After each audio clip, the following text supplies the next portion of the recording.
Welcome back to another episode of Gully Cricket to Bouncy Wicket podcast. We are your hosts. I am Srinivas. Hello, I'm Manoj. In this episode, we are going to discuss about India versus England series. We'll discuss particularly on second test match result and preview for the third test match. And also we are going to discuss about our reactions on IPL auctions. Before we move on to our main topics, test match and IPL, let's get into some general news. Coming from South Africa, Faf du Plessis has retired from international test cricket. He has been one of the prime players for past 9-10 years in the test setup, and he has captained South Africa for about 20 tests, and he is such a good player and such a good athlete on the field, and we wish all the best from our podcast. Manoj, you have some words on Faf du Plessis? Yes, Faf du Plessis has been a great player for South Africa over the years. After he making his debut in 2012, he has come a long way. I think he made a century on Test debut, and he was only the fourth South African to do so. And South Africa will surely miss his services because he's been a solid player in the middle order for them and also a great captain. Like you mentioned, he scored a century on his debut Test match, and it was a memorable Test match. Like any Test match player may dream, having a debut like that. He actually anchored the South Africa's great draw of the test match, which was very similar to third test of India versus Australia, which happened in the January of this year, where South Africa had to bat 148 overs to draw the test match. And he anchored there and he played for 466 minutes. Basically, he played 376 balls and scored 110 and saved the test match for South Africa. And having played, such a great debut, it's a dream for any test match player, definitely. And there is a beautiful article in Crickbuzz about his debut and what happened thereafter. We are going to leave that link in our show notes. Please go through if you are interested on that. And coming back to our next news, West Indies won another test series in Bangladesh, which was 2-0. Bangladesh tried their best to stop West Indies on both the occasions. Both the test matches were closely contested, but in the end, West Indies came on top. And it's great news to see West Indies winning a test series without having a full team away home. And I always feel West Indies is some team which had great potential, but when it comes to reality, due to the team management or whatever issues, enough is not being displayed by them. And let's hope this is the revival of the great West Indies legacy. Coming to our next news, Pakistan won the T20 series against South Africa. Last week we had discussed South Africa came to Pakistan, cricket coming to Pakistan after quite a long time. Pakistan has won the test series also, and they have won the T20 series also now. Pakistan won the series 2-1. And coming to the last news, we have Naman Oja, who has announced his retirement. Naman Oja is a wicketkeeper batsman who has played probably 1 or 2 tests, 1 days and T20s also in India. He's such a good talent and we wish him all the best for his future. Yes, just if I may add to that West Indies Bangladesh series. So it just goes to show that any team can come and, win in the subcontinent as well. It's not that the team which is hosting will come out trumps, but any team can come and win the series if they apply themselves and play with that zeal and determination. Definitely. So let's move on to our main topic of the day, which is India versus England test series. India started test series with 1 down. So first match India lost, and within a short period of time, India, I have to say, they have turned the tables in favor of India. Even before the match started, I think India badly need a toss to win. I think winning the toss would have definitely given some confidence going into the field, and there are quite a few changes that have been done by India and England as well. Manoj, why don't you take us through that? India really came down hard on England, didn't they? I mean, there were many questions raised after that first test about the batting being below par. and also the bowling, not being productive. But I think this time around for the second test, they were spot on with the selection. They made the right changes, with the spin combination, and they reaped the rewards. Yeah, definitely. That's what happened. Inclusion in the test match has changed the whole combination of the team, right? Definitely. I mean, you could see with the 5-wicket haul that he's taken in the second innings, he turned out to be a match winner. Yeah, and India, of course, they had to change the combination because they don't have Akshar Patel in the first match, who was supposed to make his debut and got injured. And they haven't performed well in the first match, and changes from India understandable to a certain level. And Sino, do you think Bumrah being rested is part of rotation, or what do you think could be the reason it's not part of rotation? Yeah, of course, giving rest for him must be there at the back of the mind for the team. But I think it's a decision based on the pitch that is in offer for the test match, because the day before test match, Ajinkya Rahane had come for conference, and he mentioned specifically that pitch seems to be turning from day one. So definitely, if you see, Bumrah is a premium fast bowler for India, and we have to save him for occasions where fast bowling pitches are there. And I think India would have thought this test is primarily going to be played by spinners, and there is no better time than this to rest the Bumrah, because Bumrah is not going to be as effective as on any other pitch, because it is going to assist spinners. I think it's a good call to rest Bumrah here, because next test is going to be next test is going to be pink ball test, and definitely major role is going to be fast bowlers. So I think it's a right call to rest Bumrah here. What is more puzzling for me is the changes that has been done by England. Of course, they have a rotation policy, but I don't understand why they have to do 4 changes on a winning combination going on in an overseas test. What do you think about it, Manoj? Absolutely, I 100% agree with you. I mean, I understand that rotation is important in this pandemic period, but changing the combination every single match, it really doesn't help the cause. I mean, it only for the team, it's very difficult to get that winning combination. I personally think. I mean, you replace somebody like Jos Buttler. Obviously, Archer was injured, but I don't understand why they rested Anderson. He was the match winner in the first match. Definitely. And if Archer is injured, they should have definitely played Anderson at least. They should not have given him rest in case of Archer is injured. If Archer is playing, okay, fine, understandable. Archer will lead the bowling attack. But yeah, it's their rules they are having. They are trying something. So let's see how they'll go about the next test. Coming back to India's first innings, India won the toss and opted to bat. And man, Rohit Sharma, what to say about him? In fact, we have discussed in our previous episode that if Rohit Sharma is going to fail in this test, what is going to happen to his place in the next test or going forward into the series. So I think he has put a full stop to all his critics and everyone writing off on Rohit Sharma in test matches. What do you think about Rohit's performance? Yes, I think that's the thing with Rohit Sharma. You have 2-3 failures and then he will come up with a big 100, and then he proves his critics wrong. I think, credit to how well he's played. You could see how confident he was with his batting strides, his technique. He was playing the ball late, so he made minor adjustments to his technique and he came out successful. Very true. Actually, more than the runs that he has scored, I like the strike rate that he has scored at. He scored at a strike rate of almost 70, playing on a test match as an opening batsman. Definitely it will give a double advantage to the team that is playing and on a track, especially where the pitch is turning from day one, right? I think this is going to be a memorable innings for Rohit for many more years to come. And and coming back to records of Rohit Sharma that he has created in this particular test match, he has 7 test match centuries so far, and he's the first player to score all the 7 at home.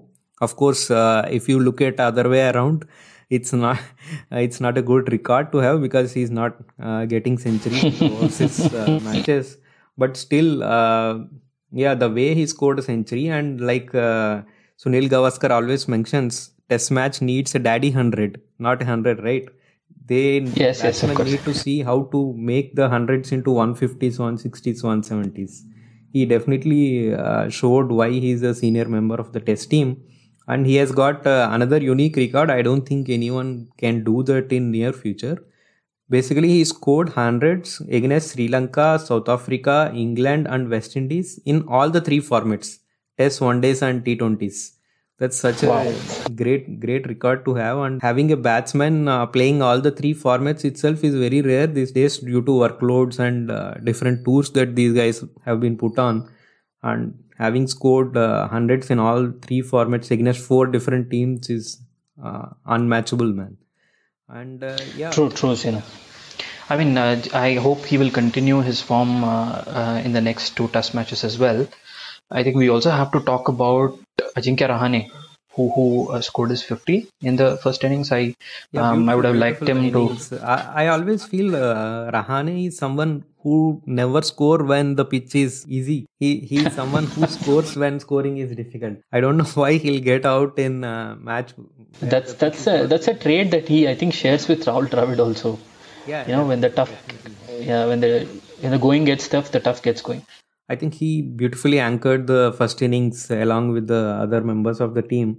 67 he scored is like definitely a big boost for the team, which posted 329 on the first inning. So what do you think about England bowling on the first innings, Manoj?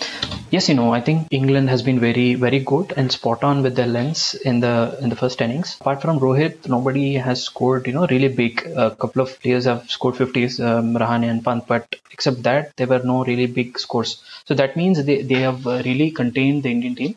Surprisingly, Stuart Broad didn't get even a single wicket, but Oli Stone got 3 wickets, Jack Leach with 2, and Moeen Ali, the star of the first innings, he bagged 4 wickets, and Root also took 1 wicket, who was going part time. But yeah, so what do you think about the? I think they were spot on their lines, and nothing much to blame England's first innings bowling, especially the tight bowling that they have done.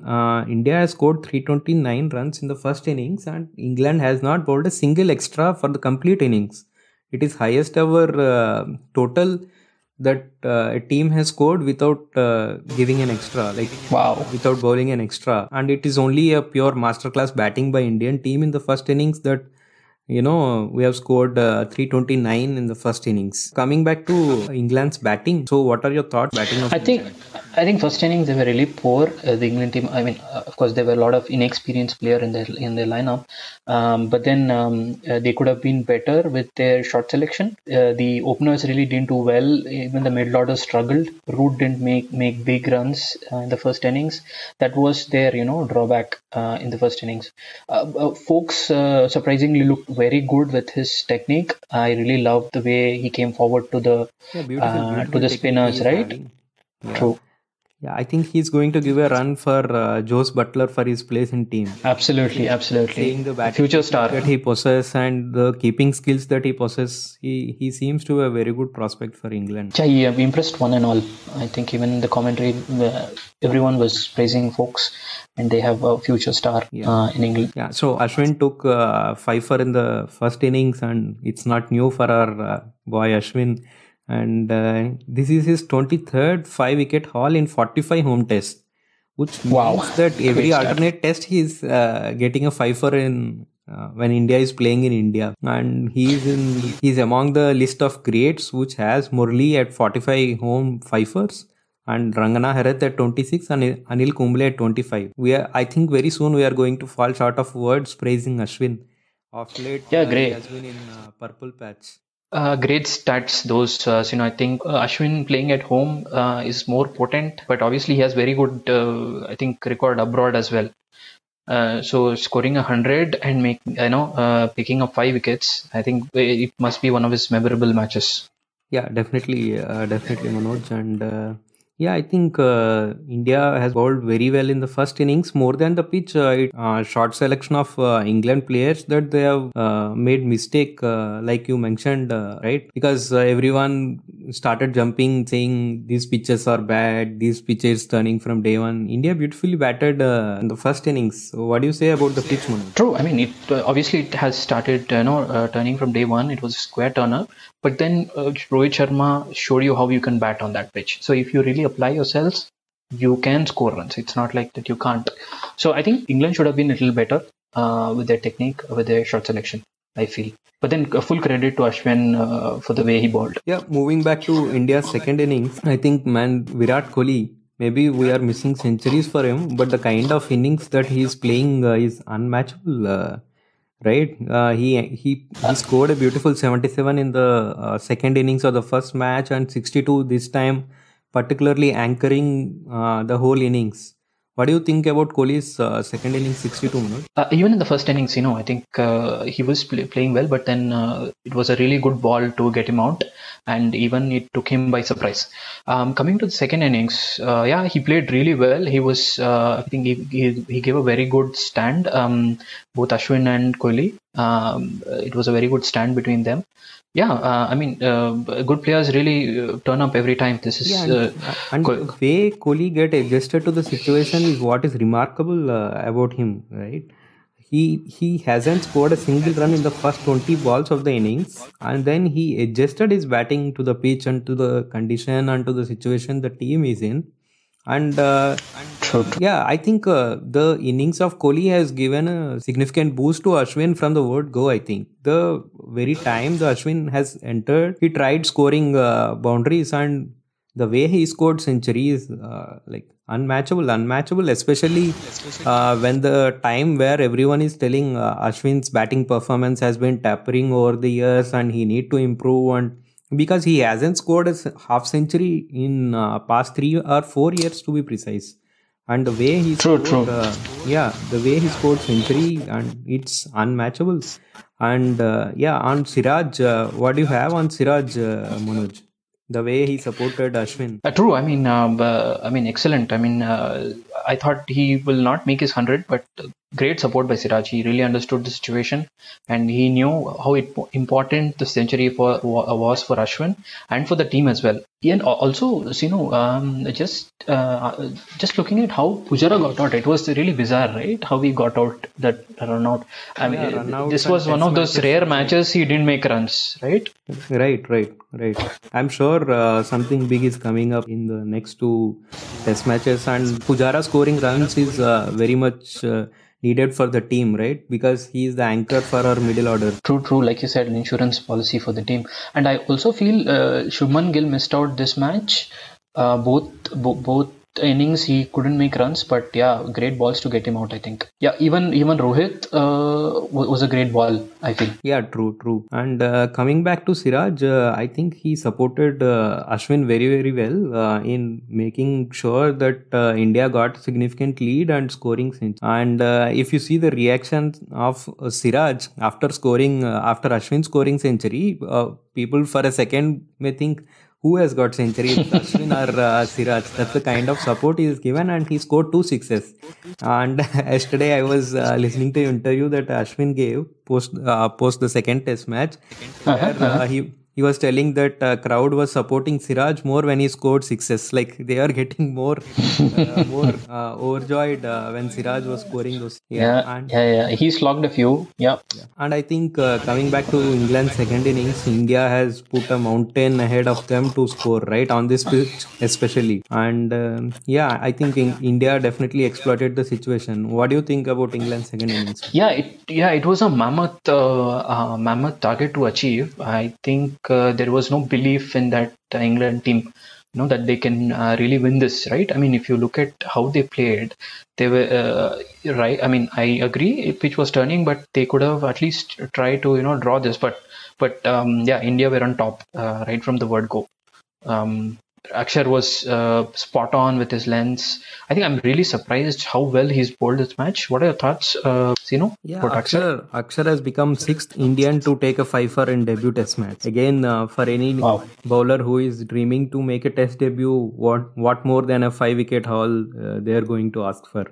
I think he truly deserves that. He is in contention for his place in team for quite some time, and he truly deserves a 5 on his debut. Yeah, Ashwin, we all expected, even we have tweeted from our Twitter handle that if he takes a 5-wicket haul in the second innings, No he problem. to be in the unique list of players who scored a century and fifer. Unfortunately, that could not happen due to the bowling changes that has to be done. And yeah, Kuldeep, of course, he has been with the team for quite some time. Unfortunately, team could not use him, and yeah, first innings also team used him as a third spinner only, and yeah, second innings, though he has bowled only 6 overs, he got 2 excellent wickets. So what do you think of Kuldeep Manoj? Yeah.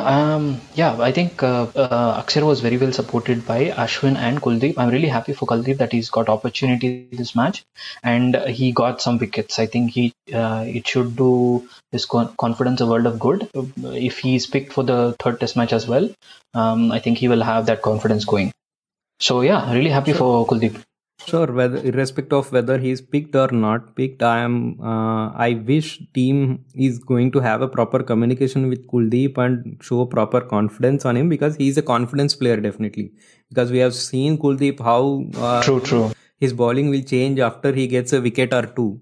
Within the Definitely. the kind of lens or kind of discipline that he follow in his bowling in the same match will change. So I hope team is having a proper communication with him on his place or on his status in the team. Before we move on to third test match, let's look at 2-3 main points that India has to take forward. Rishabh's keeping skills. Definitely that was a talking point whenever you talk about Rishabh Pant, right? The way he showed keeping skills here, the way he took catches, I think it's remarkable. We have seen a much better Rishabh as a wicket keeper. What do you say about it, Manoj? Yeah, his skills as a keeper have been praised this Test match.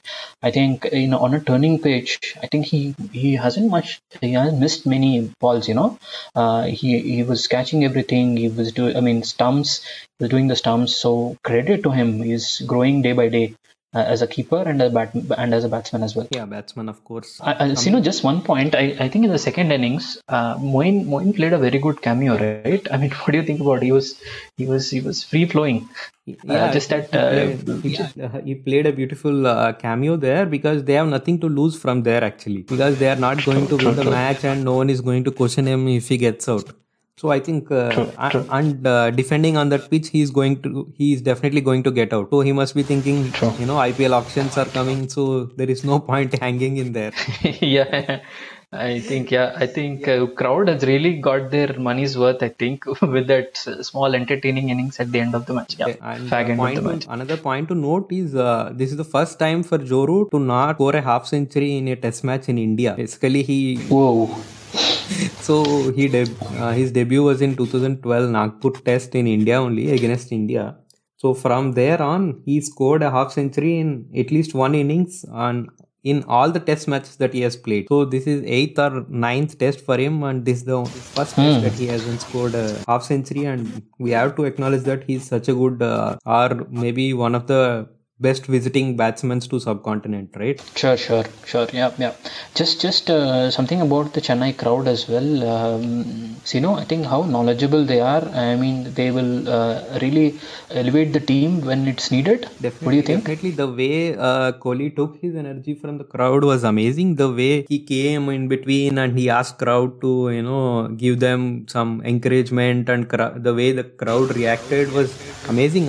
In fact, I heard that Ben Foakes had his birthday on, I think, first day or second day of the match, and people started singing happy birthday for him when he's walking to ground. So such a nice crowd that we have seen for this. So even Virat Kohli mentioned regarding the crowd in the post-test match conference that how knowledgeable the Chennai crowd has been. The way, in fact, everyone in the ground has clapped when Ben Foakes was walking, it seems, after the first innings, 44. Definitely it deserves an applause, the way he has played and the technique that he has showed. That is one of the reason they are calling Chennai crowd as knowledgeable. So one more funny thing to mention here is I was watching some interview by Ashwin on YouTube, where he was mentioning that there is going to be a movie of Ajit who is a superstar in Tamil Nadu. There is a movie that is going to come named Valimai. That is the next movie of Ajit. So when Ashwin was standing at boundary rope for fielding, people were shouting, asking him, saying, "Give some update on Valimai. Give some update on Valimai." Yeah, I think everybody acknowledges his his knowledge on films, and I think even in his YouTube series he talks a lot about films. So yeah, Right. film buff. Yeah. Yeah. So one more thing is, so when England was bowling, so incidentally sometime Moeen Ali was at boundary rope, it seems. So they started asking about Valimai update to Moeen Ali also. So Moeen Ali came back to Ashwin and asked him, it seems, what is Valimai? Everyone is asking me Valimai update, Valimai update. So such a nice crowd that they have got for this test match, and hopefully crowd is going to be very good boost for India team in the third test match also. So we'll now move on to third test match. So before we move on to third test, let us look at the stadium that they are going to play, because lots of pictures are all around the internet on how beautiful the ground is. True. I mean, with the seating capacity of over 1 lakh, you could expect how big the stadium is. Just playing in front of such a big crowd could be intimidating for someone.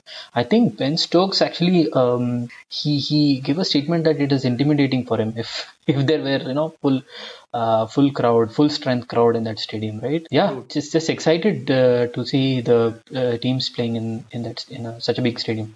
Yeah, true. It happens to be the second biggest stadium, right? After North Korea. Second biggest stadium for any sport. So it's wow. So yeah, let me read out some facts about this new stadium, where the same, if you remember, Namaste Trump event has happened in the very ground 1 year back exactly. So yeah, it's a new stadium built by Gujarat Cricket Association, and it is having a seating capacity of 110,000. It is second biggest stadium in the whole world, and it's the biggest cricket stadium. So second biggest is basically MCG, where they have seating capacity of around 1 lakh. And this is going to be the biggest across the world for cricket. And coming to the special thing about the stadium, they don't have a traditional floodlights that we see for all the stadiums. They are basically going to have LED lights around the top of the roof for complete stadium. It is basically to avoid shadow, because right. Sure. I think in the twilight times, for example, if someone's playing ping pong cricket, right? You would, sure.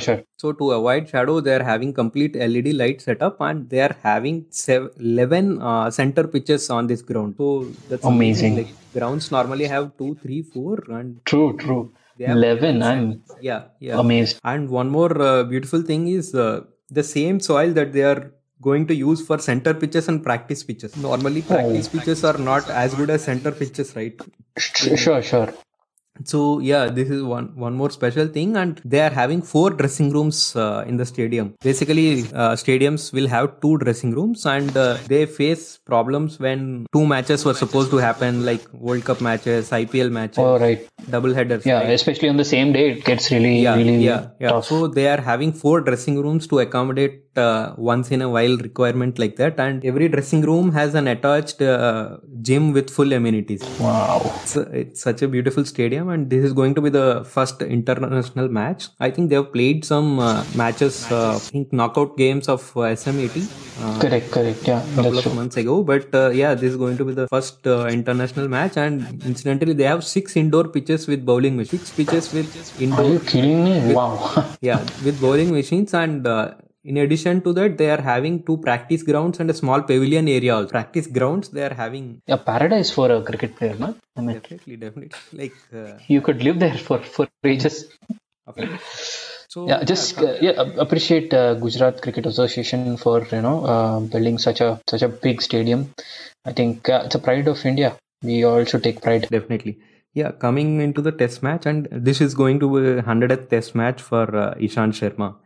And fast bowler playing 100 test matches is such a beautiful thing, right? What do you say about it? Yeah, sure. Yeah, I agree. I mean, I'm really happy for Ishant that he's playing his 100 test match, and I really wish that he goes on and plays this really well, and if possible, get fiver, and why not? And going into the test match again, basically it's like a must win for both the teams. For England to qualify for the World Test Championship final, they need to win balanced 2 test matches. For India to qualify, either India has to win both the matches or win one and draw one. So yeah, it's pretty straightforward equation. I think it's pretty straightforward at the moment. I think the more pressure will be on England to sort of do well in this test. But yeah, let's see how it goes. And one more news before we talk about the teams. Basically, Shardul Thakur, Nadeem and Abhimanyu Ishwaran, Priyank Panchal.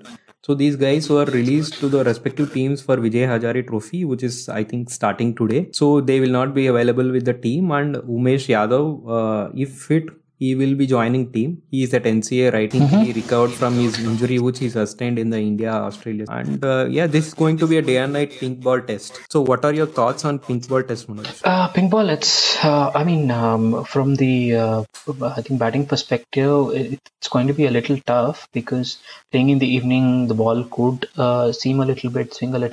So it's going to be a different ball game. For India, I think they've played already a couple of test matches, one in India at Eden Gardens, which they won, and then one in Australia. I think they have some experience going in. I think I'm really looking forward to the combination that they will go with here in this test match. I don't know how the pitch will play, but maybe all three, Ishant, Bumrah and Umesh for this test. Let's see how it pans out. Yeah, I also think they are going to go with 3 specialist bowlers. 3 specialist fast bowlers. If I go back and see what happened in the first pink ball test match that India played with the Bangladesh last year, or rather in 19. So yeah, complete bowling was dominated by fast bowlers, and India won the match by an innings margin. And yeah, hardly India has used spinners in that test match. Incidentally, Ashwin haven't even bowled in the first innings of that match. So complete wickets were taken over by fast bowlers, and I'm sure the same thing are more or less fast bowlers are going to dominate in this test match also.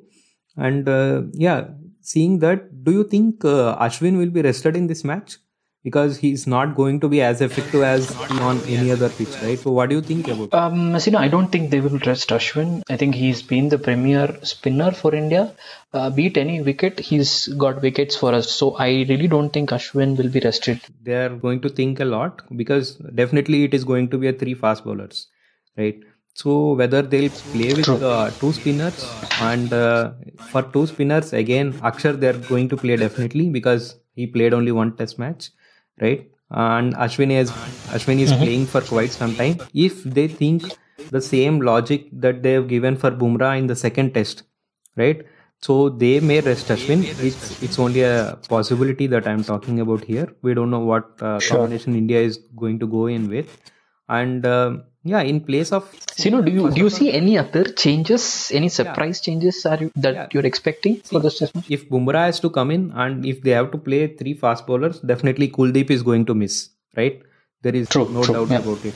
Or they may, like I just talked about, they may rest Ashwin and bring Bumrah in. In that case, Akshar and Kuldeep may be spinners. Or there is another combination wherein Hardik Pandya, if fit, can bowl, right? He can bowl a few overs. He is fit enough, and Ashwin can be rested. You mean take place of Akshar Patel? Who? Hardik? Yeah, if they are going to rest Ashwin. Yeah, if they are going to rest Ashwin, I am telling. Hardik may come, or they may give not another chance, but they may give a chance to Sundar again because he was good with the batting. So, and maybe he'll bowl few overs, or I don't know. I think definitely team is going to play with combination, especially because they need fast bowlers and spin is not as significant. It is going to be on any other pitch. Right. So let's see what India is going to go in with. And coming back to England is also having tear away fast bowlers, right? They can go with any combination. I think they will have a big headache as to which combination they might bring in. Right. I think Ollie Stone has done well in the the first two tests, so he Yeah, will I was stay, I about to say believe. that that is going to create a headache for them because they have Ollie Stone now, Chris Wokes they are having with them, and then they have Stuart Board, James Anderson. I'm sure Right. that I think their bowling attack is going to be equally good with India. True. Not And who will they pick as spinner? I think I've heard that Moeen Ali has going home and not playing the rest of the two test matches. see if they Not sure what the reason is, but yeah, he's going home for sure. yeah, it's part of the rotation policy that they are following now. So yeah, But for them what I Joe think Root bowling says is he combination. has chosen to go home. Is his I quote what he said. So he said Moeen Ali chose to go He home. has an option, so he has chosen. It is like that Okay. actually. All He right. has an option to choose, and he has chosen to go home. And yeah, coming back to their combination, maybe second match Jack Leach has played, right? Jack Leach has played now for first Yes. and Yes. second match also. Probably they will rest Jack Leach and give Dominic Bess another chance. Dom Bess another chance or another game. I don't know. Let's see how they're going to go about it. I think, yeah, like we said just a while ago, it's a must-win match for both the teams, and really looking forward for True. the match in the beautiful ground. Yeah, one thing is for sure. I think they will bring Anderson back because it's a straightforward situation. If they really want to make it to the World Test Championship, they have to bring the match winners, and there's no plan B for that. So that's all on the test match of India versus England, guys. Let's move on to IPL. Yeah, speaking of IPL auction, guys, a total of 58 players were sold in this auction. And like we mentioned in the previous episode also, this auction is going to be for this particular season alone. And next year, I think most of the teams have to leave their complete team, and maybe they can retain 4 or 5 or 6 core players based on the rules that governing council is going to form. And so the players that they are going to buy is only for this season, right? So yeah, so 58 players were sold in the auction, out of which 22 were overseas players. RCB spent 35 crores, and yeah, lease has been spent by SRH 3.8 crores. So Manoj, what do you think about auctions this time? Yes, IPL auction was one of the most awaited events, at least for this month. So it happened on the 18th, it's a couple of days ago. So yeah, I think overall, it's quite evident from this auction that the teams were looking for spots that they really wanted. I mean, it was not an extravagant purchasing. They really went for players that they really want. If you look at this top buys of this year's IPL auction, most of them were fast bowlers. For example, True. Chris Morris, Kyle Jamieson, Chai Richardson, really Meredith, all were fast bowlers. I think they are filling the teams with very really good fast bowlers. So, what are your thoughts? Yeah, definitely, Manoj. Like you have touched upon, teams are only trying to build the gaps in their teams, and people has to understand that they are not building these teams. And this particular teams that they are building is for one season, so it's more like a supply and demand issue. So they need fast bowlers, let us say, and there are limited fast bowlers, and they have enough money. So obviously, fast bowlers will go for more money. So because someone says that Chris Morris has gone for 16.25 crores, he's not worth it.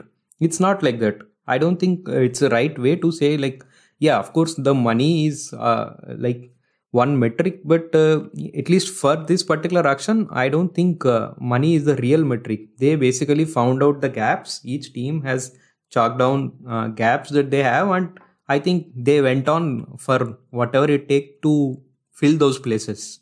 That's how I feel. True. I think very smart, piece of work from the analysts from each franchise. I should say. But Let's Manoj, go. I'm quite happy that many of our predictions went well. True. I I remember predicting Chris Morris and Lynn Maxwell.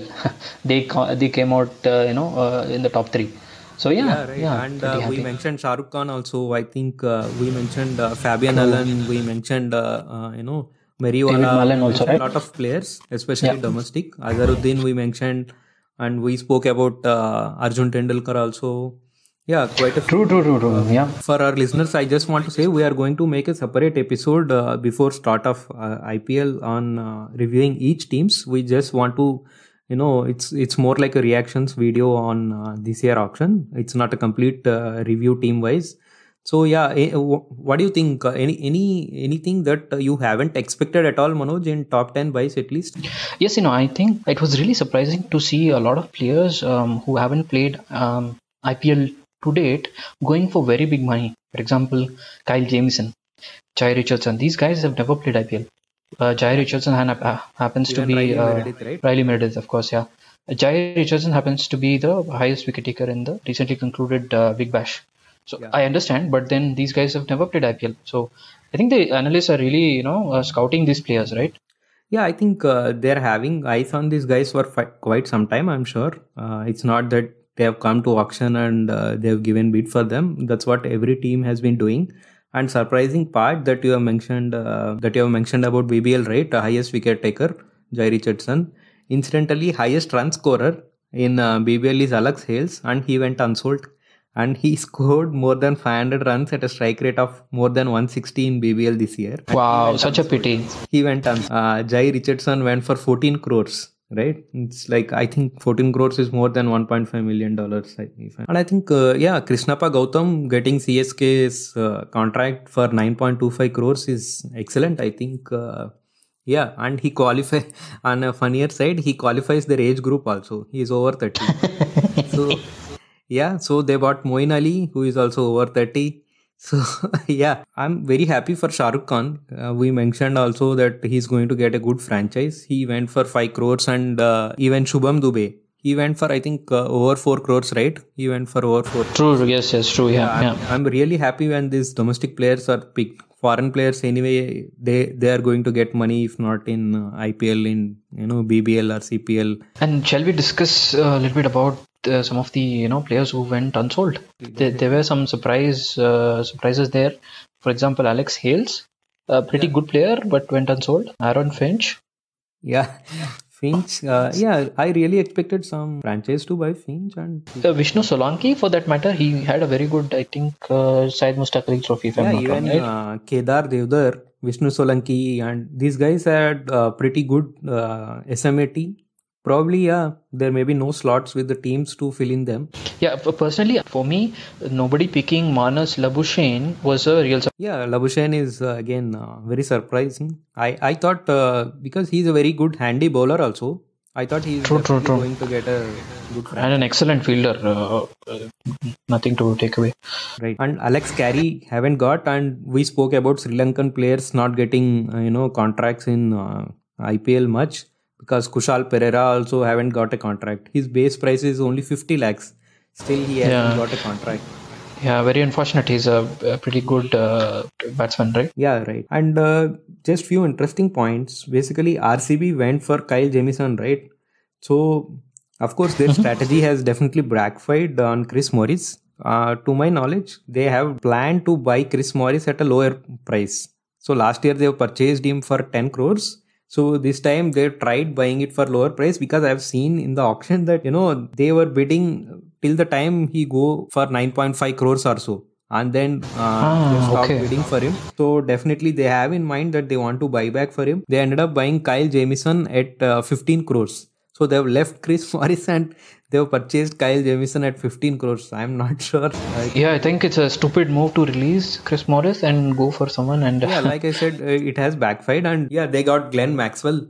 They have enough purse to buy Maxwell, of course. So yeah, hope he will repay them with some good runs this season. Otherwise, I think he's definitely play well this season. He'll be determined, like we mentioned in the previous episode. It's been few seasons since we have seen explosive Maxwell in IPL. I think he's definitely going to play well, and with the likes of AB de Villiers, Virat Kohli and Maxwell as the middle order for RCB, I think they are going to be unstoppable.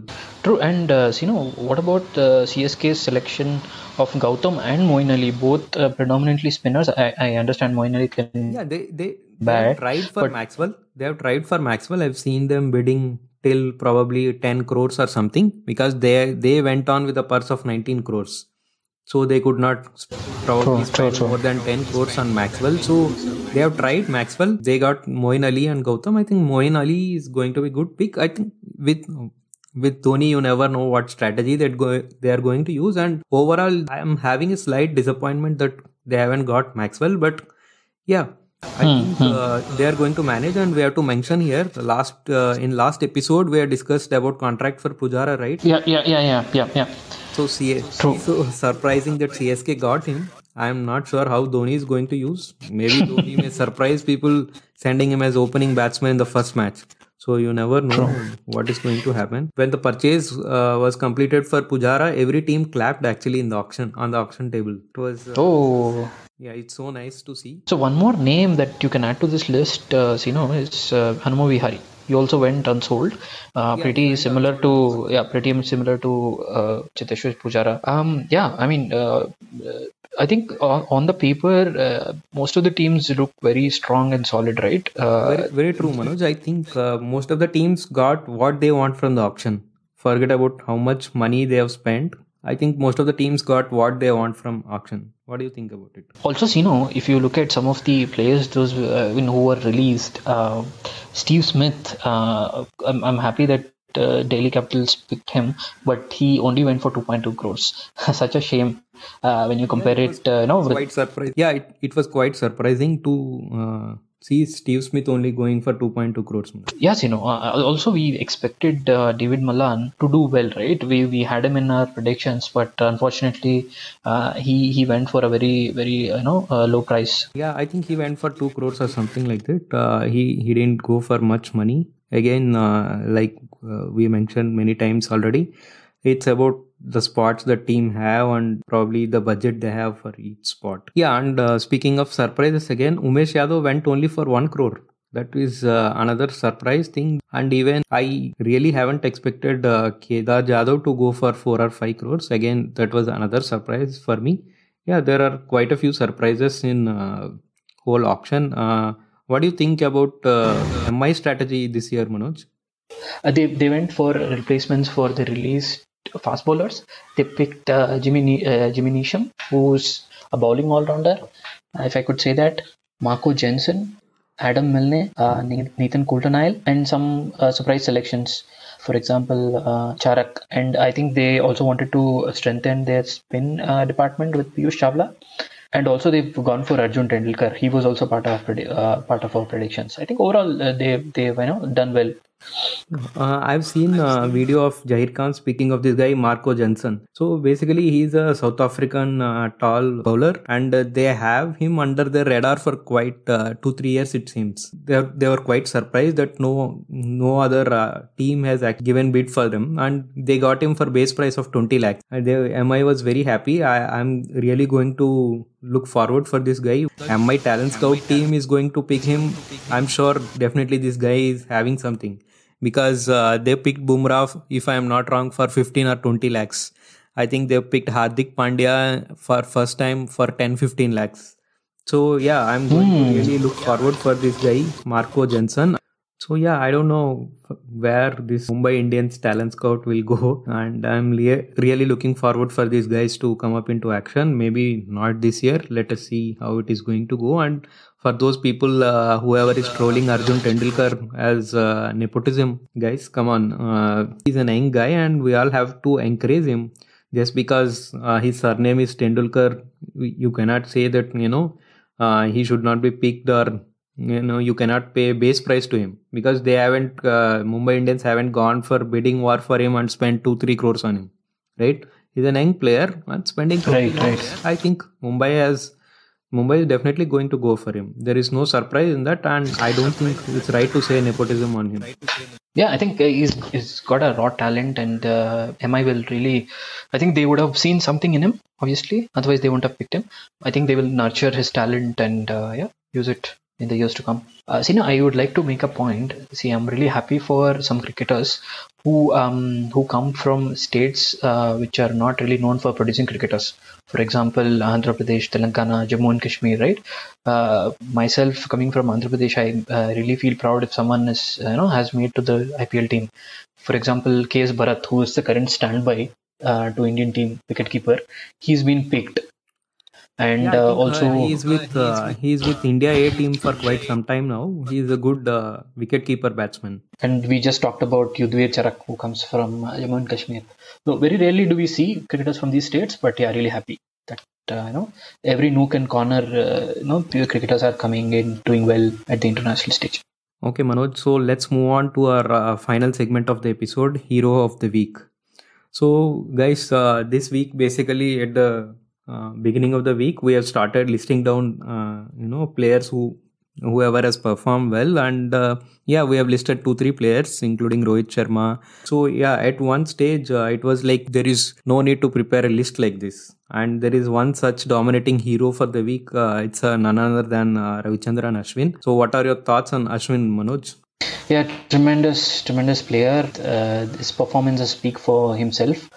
Beat any condition abroad, India, he does well. And of late we are seeing him coming back as batsman.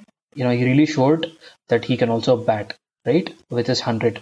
So yeah, automatic choice, hero of the week, Ashwin. Yeah. So Ashwin is hero of the week for picking 8 wickets in a test match and century. So that's all for the week, guys. Thank you for listening. Bye bye.